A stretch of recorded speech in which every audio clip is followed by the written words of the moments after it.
పాకిస్తాన్ ప్రధాని షహబాజ్ షరీఫ్ నోట తన దేశ ఆర్థిక దుస్థితికి అద్దం పట్టే వ్యాఖ్యలు వెలువడ్డాయి. నిత్యం చిప్పపట్టుకుని దేహీ అంటూ అర్థించడాన్ని మిత్రదేశాలు కూడా హర్షించటం లేదని ఆయన ఆవేదన వెలుబుచ్చారు. తమ దేశ ప్రజలు గడ్డు పరిస్థితులు ఎదుర్కొంటున్నారని కన్నీరు పెట్టుకున్నంత పనిచేశారు. దీంతో ఆయన వ్యాఖ్యలు సోషల్ మీడియాలో వైరల్గా మారాయి.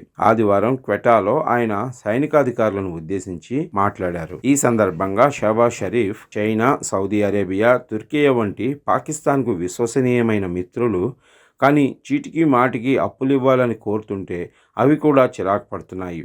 విద్య, వర్తకం, ఆరోగ్యం, పరిశోధనల వంటి రంగాల్లో మనం కూడా పెట్టుబడులు పెట్టాలని ఆశిస్తున్నాయి. ఫీల్డ్ మార్షల్ అసీం మునీర్తో పాటు ఆర్థిక భారాన్ని మోస్తున్న చివరి వ్యక్తిని తానేనని అన్నారు.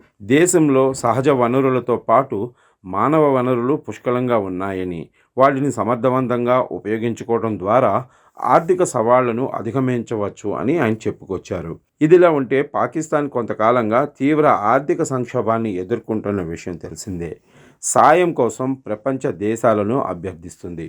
ఆర్థిక సంక్షోభాన్ని ఎదుర్కొంటున్న పాకిస్తాన్కు అంతర్జాతీయ ద్రవ్యనిధి సంస్థ బెయిలౌట్ ప్యాకేజీ ప్రకటించింది.